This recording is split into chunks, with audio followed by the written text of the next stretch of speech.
Ladies and gentlemen, welcome to another Zoom cast. My guest here is the legendary Ben Chambers. Ben, how are you? I'm doing great, man. Legend in my own mind. Right on. Ben, I'm going to go ahead and assert that I've created the term Zoomcast. Have you ever heard the term Zoomcast? Actually, the first time I heard it, I think, was from you in an email and now live for the first time. So, yeah. So these little things that we're doing, think of it like a podcast, but it's on Zoom. So it's a Zoomcast. I love it. And visuals are better anyway. Yeah, exactly. For some of us. So for the audience, if this is the first time you're seeing, this is the first one of these you're seeing. Again, my name is Alan Smith, and I co-authored a book with Jessica Midkiff. And the book is called Men with an exclamation point. We're reaching, we're grabbing, we're trying to say, men, over here, look. And it says, men, fight for me. And it talks about the role of authentic masculinity and the power that authentic, helpful, positive masculinity has, and the dangers when it does not exist. And through the backdrop of human trafficking and exploitation, Jessica is a lived experience expert, and she shares her story. You can check out a Zoomcast or check out the book. And we're challenging men. And for those of you watching, Ben has been a friend of mine. I was doing the math, Ben. I mean, I think it's been, has it been 20 years? I think it's been over 20 years. Over 20 years. We got to know each other. I think, closer to 21, 22 years if we count, it's been a while. Yeah. I was younger. I know that. You were quite a bit younger. I think I was too. But, Ben, I think I appreciated you over the years because we sort of sync up a lot. We think a lot alike in a lot of ways. We do. And we bonded over kind of being dads with daughters, and we were regularly talking about those things. And, an adventure in and of itself, by the way. Absolutely. And with your expertise as a writer, when I started writing this book, it was a quick thought. I need Ben to start reading this. One, he's a man, and this book is aimed at men. But two, you're going to be able to help me. And so you were really instrumental in this book, and I appreciate that very much. It was a privilege, Alan. I mean, first of all, you're my friend first before anything. And then at one point you were my boss, and then you became one of my greatest champions of my career that I am currently in. And, I won't get into that in great detail, but it was an automatic yes. I'm in. Whatever you're doing, I'm going to be supporting it alongside of you in it, walking with you and championing it, if that's a word that I can't pronounce. But I want to be all about it. And this subject matter is a long time coming. This discussion needs to be had in a very real way, and I'm looking forward to having it. No, that's fantastic. And so, as I mentioned earlier, we're doing a Zoom cast, a little video like this, one for every chapter of the book. And those that are kind of guests in the chapter and they provided content or quotes, they're going to be joining us. We're going to kind of work our way through this book in this style and start releasing them and get the conversation going and get the buzz going. And it's going to be surreal. Looking forward to that. Yeah. And this is an important chapter. It really, really is, because we're going to look at authentic masculinity. And what does it mean to be a real man? Who defines that? When do you become a man? This is an important chapter where we're challenging men to look and think differently. And Ben, before each chapter, I have a notable historical figure, oftentimes, and I've stolen one of their quotes. And to start this chapter, the great Nelson Mandela said, "There is no passion to be found playing small in settling for a life that is less than the one you're capable of living." Boom. That sounds like something I would have said to my team when I was coaching football. Well, okay, unpack that for just a second, Ben. When you hear that, there's no passion in playing small, like live big, live large. Like what comes to your mind? Yeah, well, small sacrifice, small reward, right? Yeah. Greater sacrifice, greater reward. And so if you're putting in the work necessary to do anything, it makes the payoff that much more meaningful. But if something is handed to you or you haven't worked hard for it, there's no appreciation of it. And so the same goes true for your life. If you're willing to really make the sacrifices that it takes to be a person of integrity and quality and dignity, you have to put in the work to do that. It doesn't just happen overnight. And I think men need to understand there is work that goes into being a man who wants to be an impactful man on society. And so You want to be followed by people who see you as that. Otherwise, you're just going for a walk, as my father used to say. If you're not leading and you think you're leading, you're just going for a walk. Yeah. The definition of a leader is someone who has followers. That's the point. And I think the great Nelson Mandela is getting at something that the book is hopefully getting at, and it's challenging men to live to a greater potential.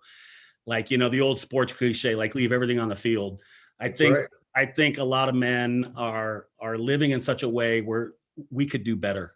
We can do better than this, guys. And I'm using. And sadly, I think, Alan, some of us don't know we can do better. That's part of the tragedy of it.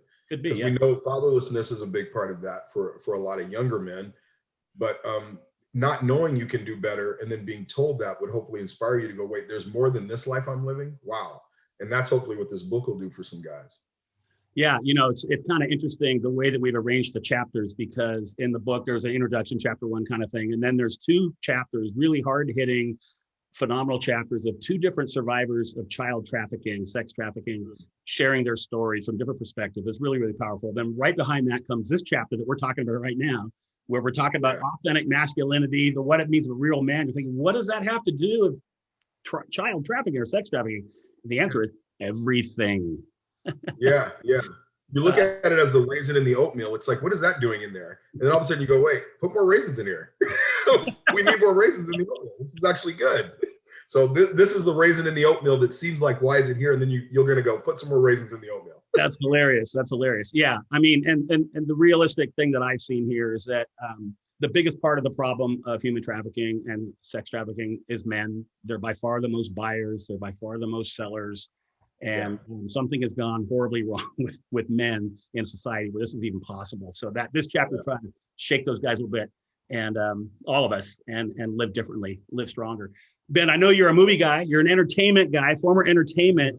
Off the top of your head, give me a big movie. What's a movie or 2 that you love? Oh, man. Well, there's movies that, like, when they're on television, I've seen them 100 times and I have to watch it to the end still. Yeah. And one of those would be Tombstone. Another would be A Few Good Men. Okay. I mean, A Few Good Men, you and I both share a passion and love for that one. Can't handle it. Any Rocky movie except for Rocky 5. Right. Any Rocky movie, got to see it to the end. I know how it's going to end. Doesn't matter. Got to see it to the end. Top Gun, another one. I mean, I just love movies that have triumphant endings that have been born through trial and tribulation and difficulty. Ben, I don't know if you even know this. I know you've gone through most of this book, if not all of it, but I actually end the book quoting the great Jack Nicholson and Colonel Nathan Jessup when he says, I'm surprised. And not when he says you can't handle the truth, but when he says I have a greater responsibility than you can possibly fathom. And we're challenging men to jump in. Well, let's talk a little bit about briefly, right behind me, there's a Gladiator movie poster and a Braveheart movie poster. Braveheart is number 1 all-time greatest movie. The second place movie isn't close. But on the actual movie poster, you could read it if I zoomed in. William Wallace says, every man dies, not every man really lives. Wow, okay. Profound.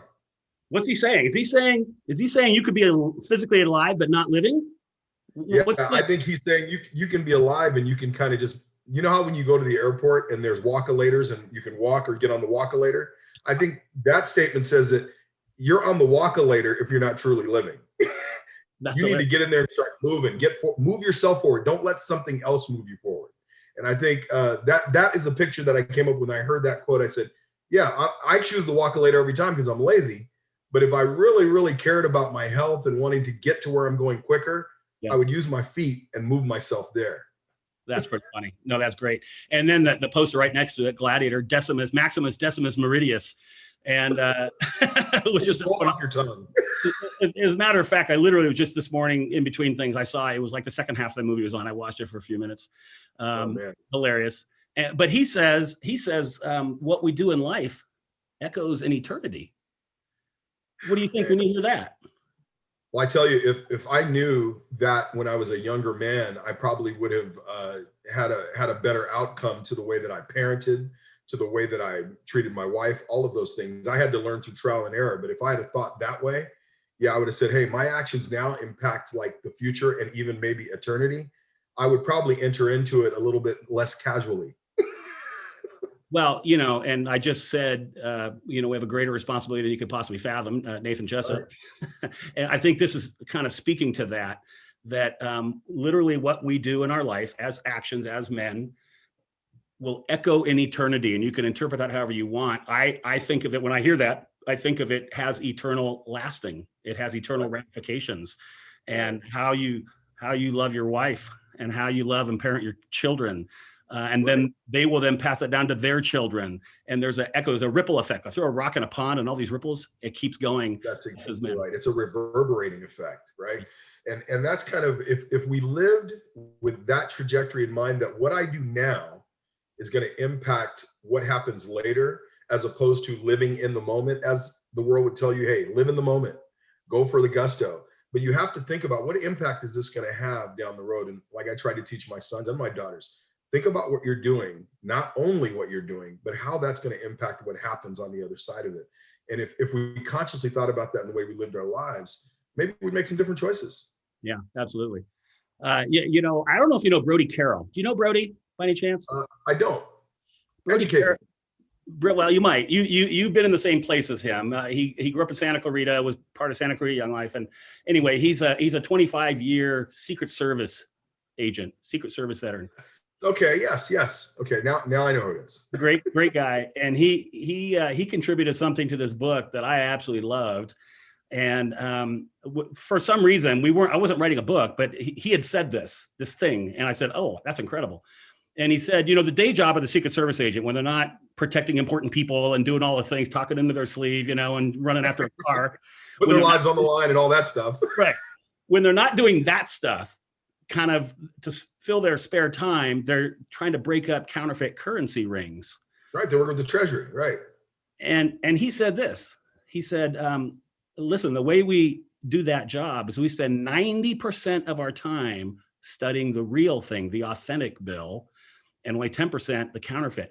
And once we become so intimately aware with the real thing, the authentic bill, we can, and he says this, we can spot the counterfeit 100 miles away. That makes so much sense. I mean, why would you study the thing that's not the thing in order to catch the thing, right?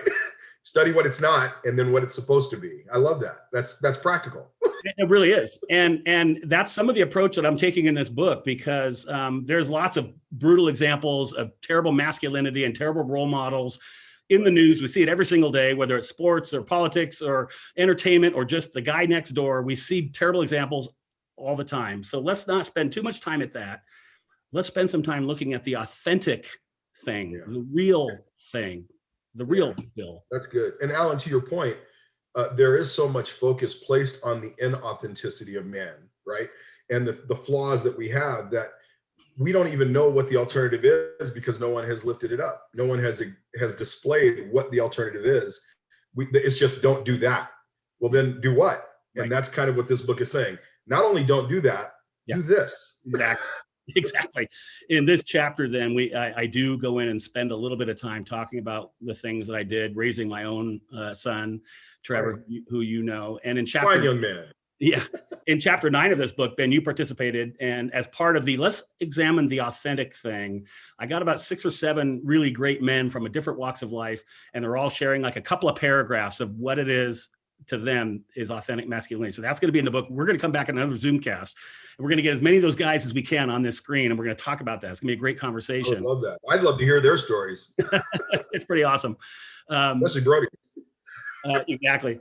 But I wanted to bring in a special guest, Ben, because back when Trevor, my son, was about 5 years old, I ran into this book called Raising a Modern Day Knight by Robert Lewis. If you're a dad out there raising a son, I go get the book, get it as soon as possible. It really shaped how I thought about parenting. And he was tackling the very question, what is a man? When does a man become a man? You know, is it an age? Is it an accomplishment? Is it he got married, or what is it? Turn 18? Yeah. What is it? Yeah, exactly. And so we had that very conversation. I recruited my 2 buddies, Jeff and Ronnie.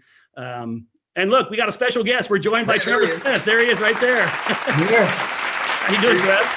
Good. How you guys doing? Good. Ben and I are just having a great conversation about authentic masculinity. And we talked about the fact that this book is trying to challenge men to live different, live better, live more full. And and that we were giving lots of examples of positive masculinity throughout the book, something that people can aspire to, men can aspire to. And I was just telling him, I came across the book, Raising a Modern Day Knight, and that inspired what we call Braveheart. And I recruited Jeff and Ronnie. Ronnie is your uncle. Ronnie and I grew up together, Little League together, the whole thing. And then we married a pair of sisters. So it's about the time I met Trevor. He didn't have as much hair and was real short, little rounder, cute kid. A little different. Yeah. Look at him now. Trevor's got the COVID beard and the gone back to school haircut, online schooling. We're letting it go. But we started this thing called Braveheart. And the first thing we would name it. And it's like, well, of course, why wouldn't we name it Braveheart? I mean, here's a strong, courageous man fighting against all odds, battling injustices against someone bigger than himself. And that's exactly kind of what we wanted our boys to embrace, that idea. But our job number one from the book that I read is we had to come up with our own definition of a man. Okay, what is it? I know what it isn't, but what is it? And we came up with 4 pillars. When I say we, me, Jeff, and Ronnie, the dads, we came up with these 4 pillars of what we thought would be, this is worthy of passing on to our boys. And so you out there in the viewing audience, this is Trevor Smyth. That's my child, my son, my firstborn son. And with all humility, we thought it would be fun to just say, okay, here's what we did. And if any of you out there think, hey, I want to copy that, great, go for it. We stole it from somebody else and tweaked it ourselves. And we thought we'd just have a little conversation about these 4 pillars. Want to hear from Trevor's perspective as a little boy going through it, and now as a young man, what he has taken from it. And let's see if we can get a little bit of clue as to what it means to be a man. The very first pillar that we all decided upon was that a real man is someone who accepts responsibility. How many stories out there do you see men shirking away from their responsibilities? Trev, I'm curious, as a little kid, I think we started it, you guys were about 5 years old, kind of kindergarten age. What thoughts do you have? What memories come back when you hear about accepting responsibility? Lots of memories. And I think it's important that you guys started it at the age we were, because these tenets, if you will, were, ingrained in our minds from that young age. And so it's cool to reminisce on these stories and see how some of these tenets have played out in my younger life and adult life. But kicking off the first one, accept responsibility, I can remember it had to have been shortly after we started the Braveheart group. Did you want to set the scene for the kicking the ball, or do you let's you go? I want to hear your version of it. And then I think the first memory of me accepting responsibility had to be on the playground at Fremont Christian High School. Could have been kindergarten. I have no clue what grade I was, but I remember launching a kickball. Had to have been 100 feet in the air. Probably was only 20, but as a kid, I thought it was 100 feet in the air. Perfectly coming down on Mrs. Lundy. Now, Mrs. Lundy is a very old school teacher. Hit her right in the head. Could have killed her. Thankfully, it did not. But my first memory of accepting responsibility is when that happened. Completely my fault. It was a scatter. The kids scattered. Everyone ran away.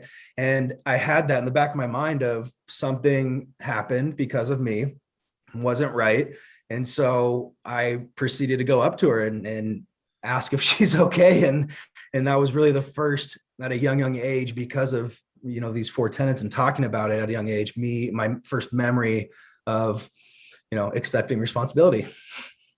Yeah, that was awesome. And it actually, I think they called the paramedics. I think she was down. It wasn't just a glancing blow. It was a big deal. Ambulances were on the scene. Wow. So, yeah. A lesser man would have snuck into the crowd, but you stepped up, Trev. And I remember specifically feeling a little moment of victory, a small moment of victory as a parent. You got to grab them when you get them. And right. I remember saying, and I put this in the book, but I remember that saying to you, good job, Trev. Now keep doing that the rest of your life. Stepping up. Yeah. And I'd like to think if we hadn't been talking about this stuff at a young age, that there's a great chance I would have scattered as well, and no one would have known who kicked the ball. But that was the first example of acceptance. I'm curious, what was the impact on the other students? I mean, did you get teased? Were they like, why would you do that? Or you're crazy? I mean, or was it like, hey, way to go? I doubt it was at that age. It was so young. I don't fully remember. I just remember everyone getting out of there as quick as they could, because they didn't even want to get, put the blame on him or anything. I don't know at that age if I faced any backlash for, turning myself in, so to speak, but I just remember everyone wanting to be as far away as possible and me kind of going in there. That's great. That's awesome. How about number two? I love number two. We defined a man as someone who leads courageously. Boy, is there a lack of courage that we're seeing displayed all around us on a regular basis. Trev, what do you remember about that tenet, and any thoughts on leading courageously? Definitely. Yeah, that's a big one. I think it's fresh to my mind now because I'm seeing these Facebook memories.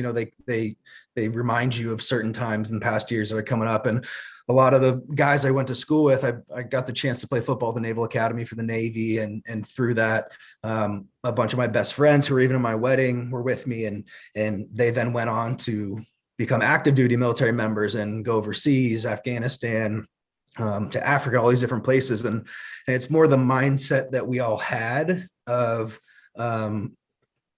leading courageously, like understanding what the end goal is and understanding like the sacrifice, the courage to then do something bigger. And so I think that's one of the bigger takeaways I've seen through my friends and, the military members across the world, but kind of that's the biggest one I can think of, strong, leading courageously, having the courage to do something that the majority of people wouldn't do. Ben, what comes to your mind when you think of courageous leadership? Anything? Well, I mean, the first thing when I even read this chapter in the book was I thought about Martin Luther King Jr. I mean, here's a man who was not perfect by any means, but one thing that he did understand is that he could possibly die for what he was doing, to make equal rights a reality for people of color. And even one of his last speeches, he said, I've seen the mountaintop, but I may not get there with you. He had a very real and sober understanding that he could die in the midst of this, and eventually did. But just that steely-eyed sense of resolve and conviction that I'm going to do the right thing no matter the cost. Yeah. And there's something about that is it's inspiring, certainly, but it's galvanizing in the very soul of a man. Laying down your life is to deny yourself those things that give you a false sense of pleasure and ideology about who you are. Laying down your life is something that is real. It leaves you feeling empty in the end if you don't do it for a cause that's worthy, right? But we lay down our lives for things that matter not only to us, but to others and how it impacts others. Martin Luther King was that way. A soldier is that way. There are people who give their lives for the sake of a greater thing. And all we're asking in this book is for you to give your life for the greater, not only of yourself, but for those who will be impacted by the actions that perpetuate things like sex trafficking. Yeah. One of the amazing things that I came across in the process, actually a little while ago, but the former commandant of the Marine Corps, A.M. Gray, wrote a book called War Fighting. And it basically was the training manual that he used to train the young recruits. And he said, courage is not the absence of fear. It's the strength to overcome the fear. That's it. And so there could be a twisted message in here to be courageous. We're not trying to sort of promote some, kind of cartoon figure man and he can do everything. Like sometimes life is hard and sometimes there's struggles and sometimes there's tears and sometimes there's fear. But doing it anyway, right? In spite of fear, doing it anyway. That's what courage is. Yeah, for sure. You can be courageous. I'm sure, Trev, some of your guys that went over to Afghanistan and those places, I'm sure there were some moments that caused them a little bit of fear as to what could go wrong and what was happening. But you do it anyway. And I think that's what courage is. Yeah, I think it's a unique thing about a person, an ability to weigh the pros and cons of a situation or an action. And even if the cons far outweigh the pros, even back to like the Martin Luther King idea too, obviously it was stacked against him, but making that conscious decision to understand this, whatever it is right. And so just because the cons might be outweighing the pros, like life, we're going to do it anyways. Yeah. Popular is not always right. Yeah. Right. When you're doing something right, it's not always popular. Right. So you have to be willing to accept the responsibility and the weight of that for the greater good, for something that is more important than yourself. And, that's otherworldly thinking. Yeah. Well, and based on what we see portrayed every day in the world, the current state of the world that we live in, doing what's right is, I would say, never popular, unless you're living in a little bubble that's just like-minded people that all think like robots exact as you do. Right. If you're going to step out and try to make a change in the world, Yeah. it's not going to be popular. And oftentimes it can even be dangerous depending on. Yeah. Conformity is very much the tenet of the day. Yeah, definitely. I came across, I don't know why, I came across, it was a late addition to the book. The book was mostly written, really all written. I was just kind of tweaking it along the way. And somehow I came across on my social media feed a video of Kyle Carpenter. And he's a United States Marine Corps, and David Letterman, an old clip from a David Letterman, was interviewing him. Trev, are you familiar with his case and what happened with Kyle Carpenter?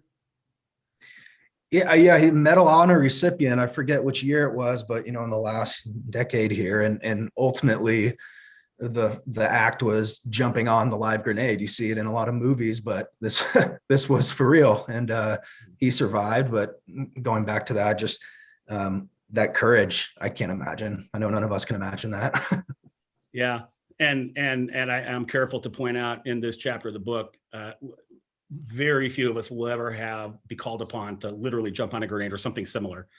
But I think that my challenge to men everywhere, whoever will listen, is you can be courageous. There's moments where you can display courage each and every day in the small things.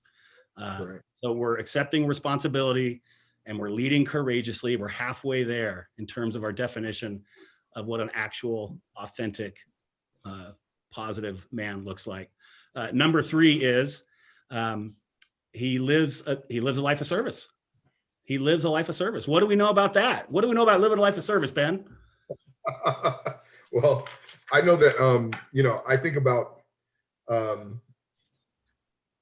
it's easy to say that you're doing something that's fun, and it doesn't really serve anyone, but you think it's fun. And then all of a sudden you do something, you go, okay, I'll serve, and hopefully somebody will see me serving, and that would be cool too. When you live a life of true service, you're not doing it for any other reason other than the other person that's being served, or the other entity, or the other group, or the other issue that is being served. True service is empty of self, right? It's not about what I get from it. It's not about who sees me doing it. It's about how is this going to impact and make better the situation that is being served. And that's true service. And living a life of service is really about others. It really is truly at its truest form about others. Trev, what thoughts do you have? One of the tenets that we were working on with the Braveheart group, and you were a little kiddo. What do you remember about living a life of service at a young age?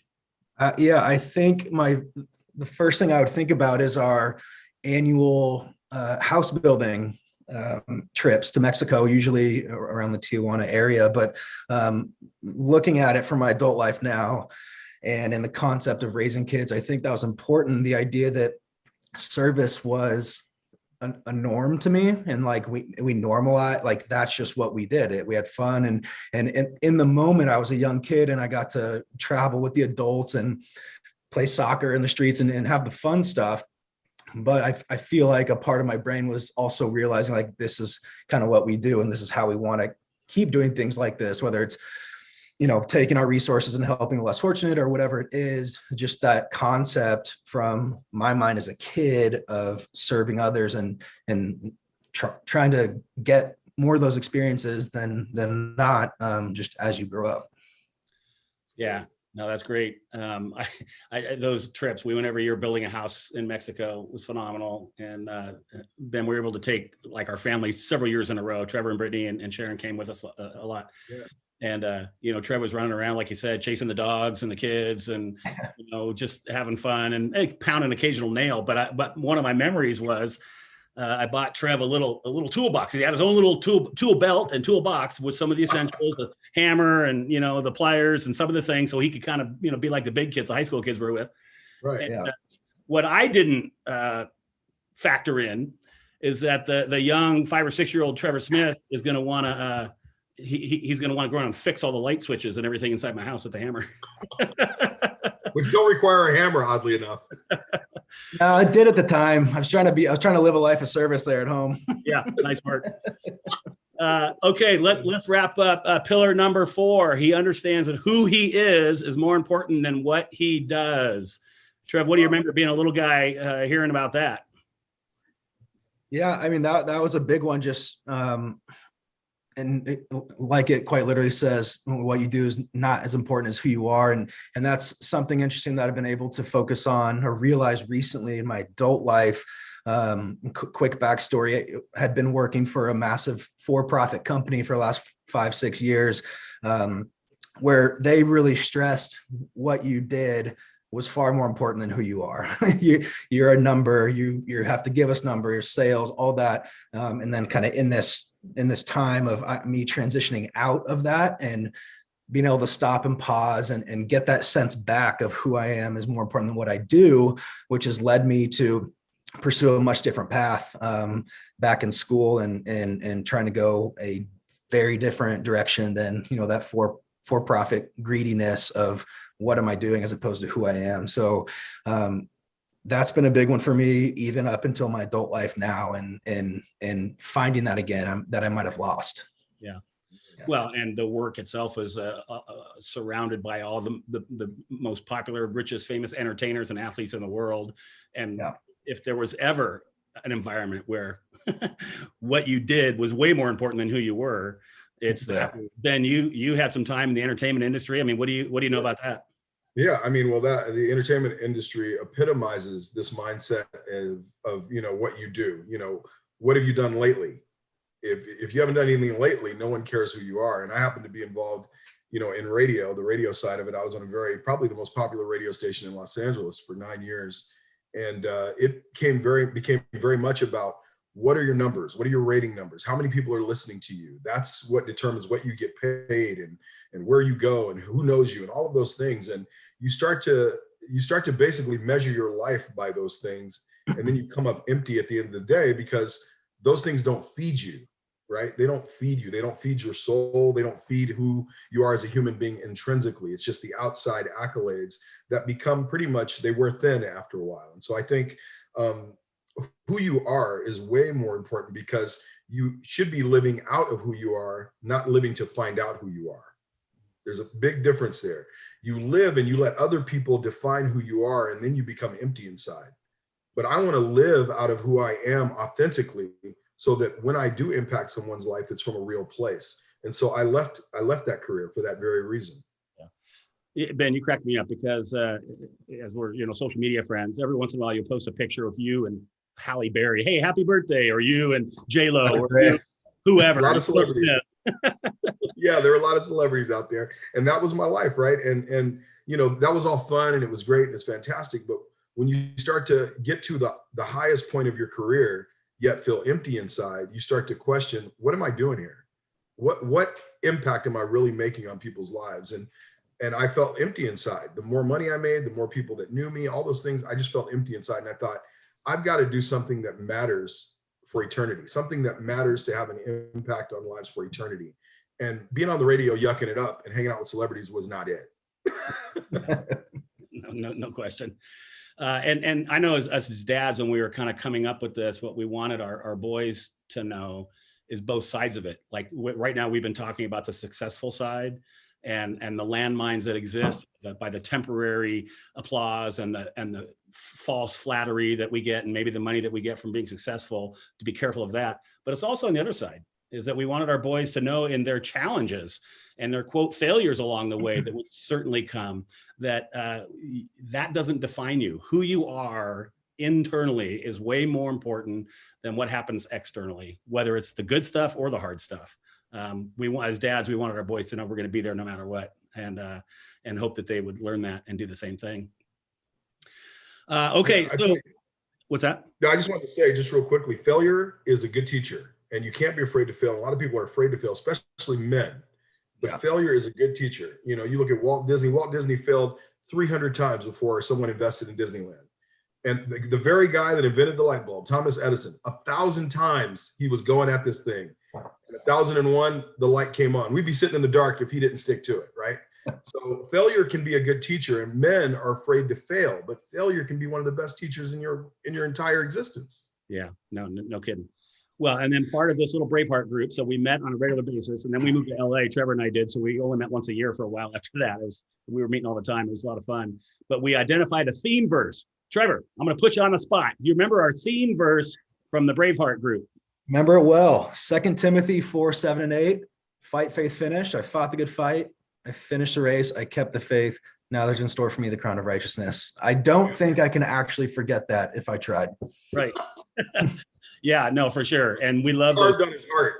Yeah. He tattooed on his body somewhere too. I'm not sure.